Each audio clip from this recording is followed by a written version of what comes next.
The War of the Worlds. By H.G. Wells. Part 1. Chapter 13. How I Fell in with the Curate. After getting this sudden lesson in the power of terrestrial weapons, the Martians retreated to their original position upon Horsell Common, and in their haste, and encumbered with the debris of their smashed companion, they no doubt overlooked many such a stray and negligible victim as myself.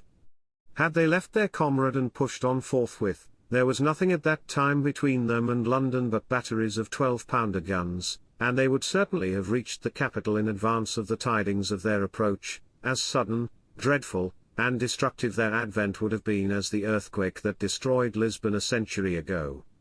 But they were in no hurry. Cylinder followed cylinder on its interplanetary flight, every 24 hours brought them reinforcement.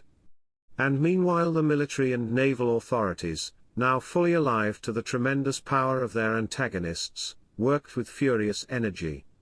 Every minute a fresh gun came into position until, before twilight, every copse, every row of suburban villas on the hilly slopes about Kingston and Richmond, masked an expectant black muzzle.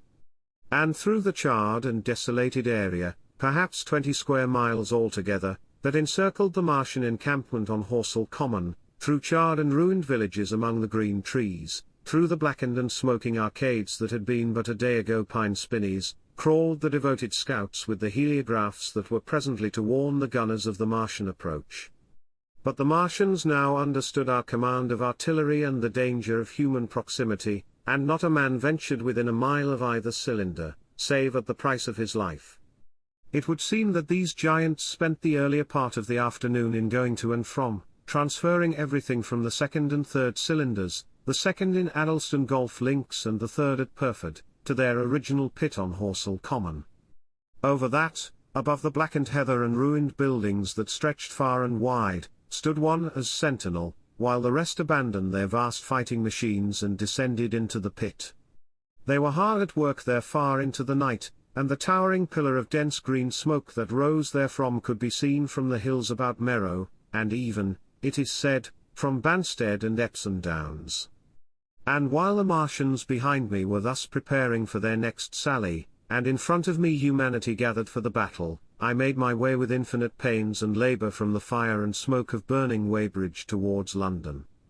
I saw an abandoned boat, very small and remote, drifting downstream, and throwing off the most of my sodden clothes, I went after it, gained it, and so escaped out of that destruction. There were no oars in the boat, but I contrived to paddle, as well as my parboiled hands would allow, down the river towards Halliford and Walton, going very tediously and continually looking behind me, as you may well understand. I followed the river, because I considered that the water gave me my best chance of escape should these giants return. The hot water from the Martians' overthrow drifted downstream with me, so that for the best part of a mile I could see little of either bank.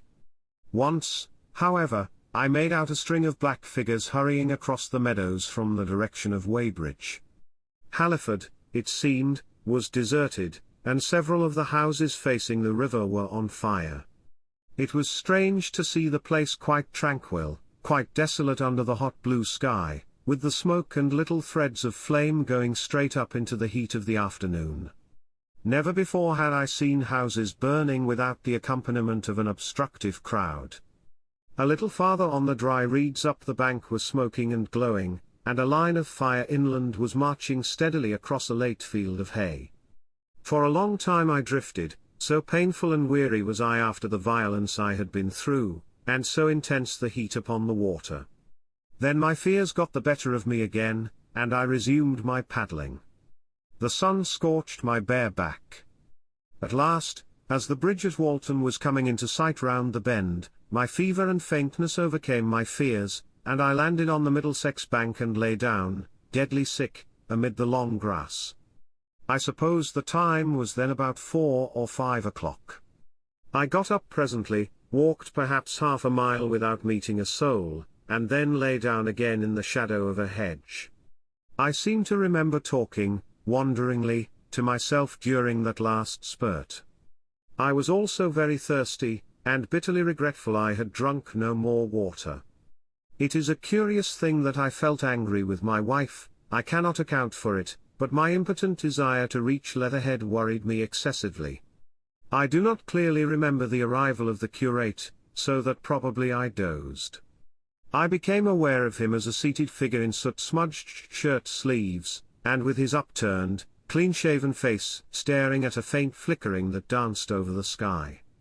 The sky was what is called a mackerel sky, rows and rows of faint down plumes of cloud, just tinted with the midsummer sunset. I sat up, and at the rustle of my motion he looked at me quickly. "Have you any water?" I asked abruptly. He shook his head. "You have been asking for water for the last hour," he said. For a moment we were silent, taking stock of each other. I dare say he found me a strange enough figure, naked, save for my water-soaked trousers and socks, scalded, and my face and shoulders blackened by the smoke. His face was a fair weakness, his chin retreated, and his hair lay in crisp almost flaxen curls on his low forehead. His eyes were rather large, pale blue, and blankly staring. He spoke abruptly, looking vacantly away from me. "What does it mean?" he said. "What do these things mean?" I stared at him and made no answer. He extended a thin white hand and spoke in almost a complaining tone. "Why are these things permitted? What sins have we done?" The morning service was over. I was walking through the roads to clear my brain for the afternoon, and then, fire, earthquake, death. As if it was Sodom and Gomorrah. All our work undone, all the work. What are these Martians? What are we? I answered, clearing my throat. He gripped his knees and turned to look at me again. For half a minute, perhaps, he stared silently. "I was walking through the roads to clear my brain," he said. "And suddenly, fire, earthquake, death." He relapsed into silence, with his chin now sunken almost to his knees. Presently he began waving his hand. "All the work, all the Sunday schools, what have we done, what has Weybridge done? Everything gone, everything destroyed. The church. We rebuilt it only 3 years ago. Gone. Swept out of existence. Why?" Another pause, and he broke out again like one demented. "The smoke of her burning goeth up for ever and ever," he shouted. His eyes flamed, and he pointed a lean finger in the direction of Weybridge. By this time I was beginning to take his measure. The tremendous tragedy in which he had been involved, it was evident he was a fugitive from Weybridge, had driven him to the very verge of his reason. "Are we far from Sunbury?" I said, in a matter-of-fact tone. "What are we to do?" he asked. "Are these creatures everywhere?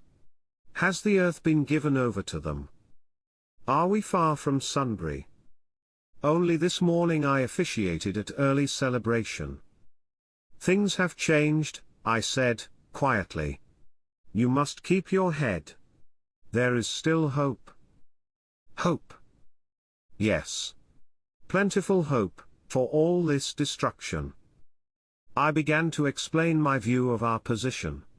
He listened at first, but as I went on the interest dawning in his eyes gave place to their former stare, and his regard wandered from me. "This must be the beginning of the end," he said, interrupting me. "The end. The great and terrible day of the Lord. When men shall call upon the mountains and the rocks to fall upon them and hide them from the face of him that sitteth upon the throne." I began to understand the position. I ceased my labored reasoning, struggled to my feet, and, standing over him, laid my hand on his shoulder. "Be a man?" said I. "You are scared out of your wits. What good is religion if it collapses under calamity? Think of what earthquakes and floods, wars and volcanoes, have done before to men. Did you think God had exempted Weybridge? He is not an insurance agent." For a time he sat in blank silence. But how can we escape? He asked, suddenly. They are invulnerable, they are pitiless. Neither the one nor, perhaps, the other, I answered. And the mightier they are, the more sane and wary should we be. One of them was killed yonder not 3 hours ago. Killed? He said, staring about him. How can God's ministers be killed?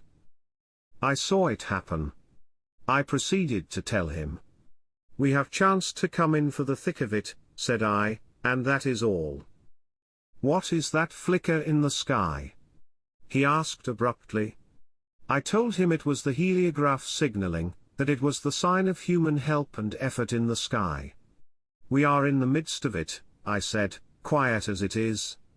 That flicker in the sky tells of the gathering storm. Yonder, I take it, are the Martians, and Londonward, where those hills rise about Richmond and Kingston, and the trees give cover, earthworks are being thrown up and guns are being placed. Presently the Martians will be coming this way again. And even as I spoke he sprang to his feet and stopped me by a gesture. Listen, he said. From beyond the low hills across the water came the dull resonance of distant guns and a remote weird crying. Then everything was still. A cockchafer came droning over the hedge and past us. High in the west the crescent moon hung faint and pale above the smoke of Weybridge and Shepperton and the hot, still splendor of the sunset. We had better follow this path, I said, northward.